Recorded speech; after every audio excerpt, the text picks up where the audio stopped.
Betul. Nah, Bang Maruli,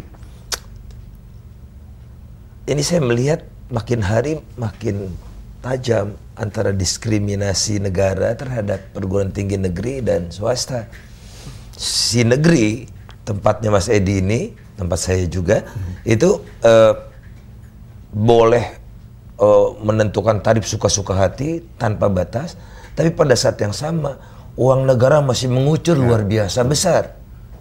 Gaji apa segala macam mengucur besar, tidak di stop sama sekali.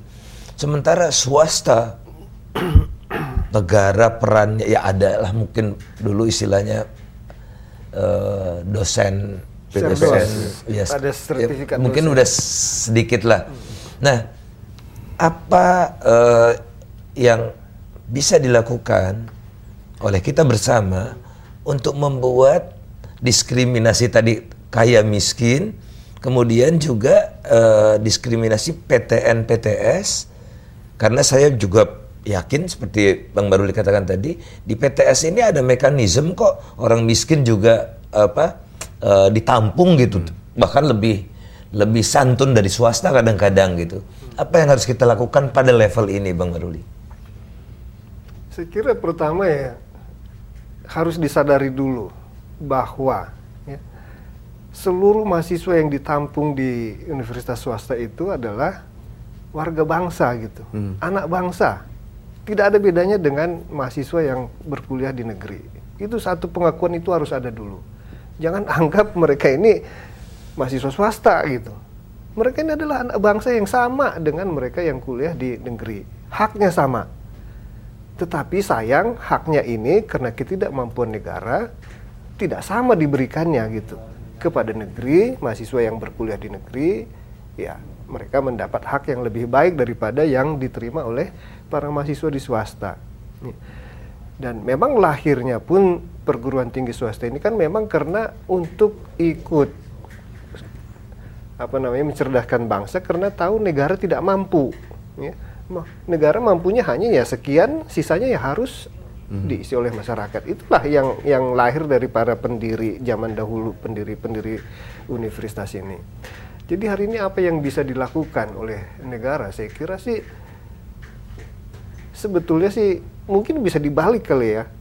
Tanpa promosi, tanpa susah-susah, universitas negeri karena diakui kualitasnya luar biasa, fasilitasnya luar biasa, siapapun akan masuk ke sana gitu. Berusaha ke sana, Pak. Akan berusaha ke sana. Jadi justru sekarang ini mesti ditumpahkan bantuan yang cukup untuk universitas swasta, di mana sebagian besar mahasiswa yang ada di Indonesia ini kuliahnya di situ.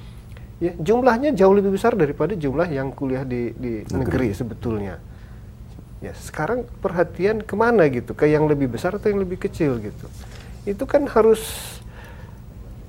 samalah dengan katanya penduduk Indonesia itu terbesar adalah petani. Tetapi pembangunan semuanya ada di mana? Petani itu diakui ya keberadaannya kan di pelosok-pelosok, di daerah-daerah di luar pulau sana. Pembangunan ternyata hanya di Jawa sini, di kota-kota gitu. Jadi alokasi prioritas itu nggak jelas.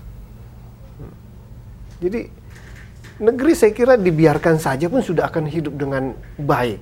Malah bisa mungkin kalau diberi kebebasan mereka tuh bisa melejit. Ya, dengan segala kreativitasnya lah, tidak dikekang di sini, dikekang di sana. Yang perlu dibantu itu justru yang swasta ini, dan disitulah jumlah yang terbesar yang harus dipikirkan. Atau paling tidak Bang Maruli, treatmentnya sama. Ya kalau perguruan tinggi negeri itu dapat fasilitas luar biasa, swasta yang memperoleh melaksanakan tugas-tugas tertentu yang sama, tapi perlakuan beda kan? Kan tidak disebutkan di Undang-Undang Dasar hanya mencerdaskan kehidupan bangsa itu perguruan tinggi negeri. Tapi kita akan jeda. Saya kira yang pertama itu sangat penting lah, disadari bahwa ini warga anak bangsa loh. Betul. Yang di sana jangan lupa gitu. Iya. Oke, kita akan jeda sejenak para pemirsa sekalian, dan kita akan lanjutkan diskusi setelah yang berikut ini.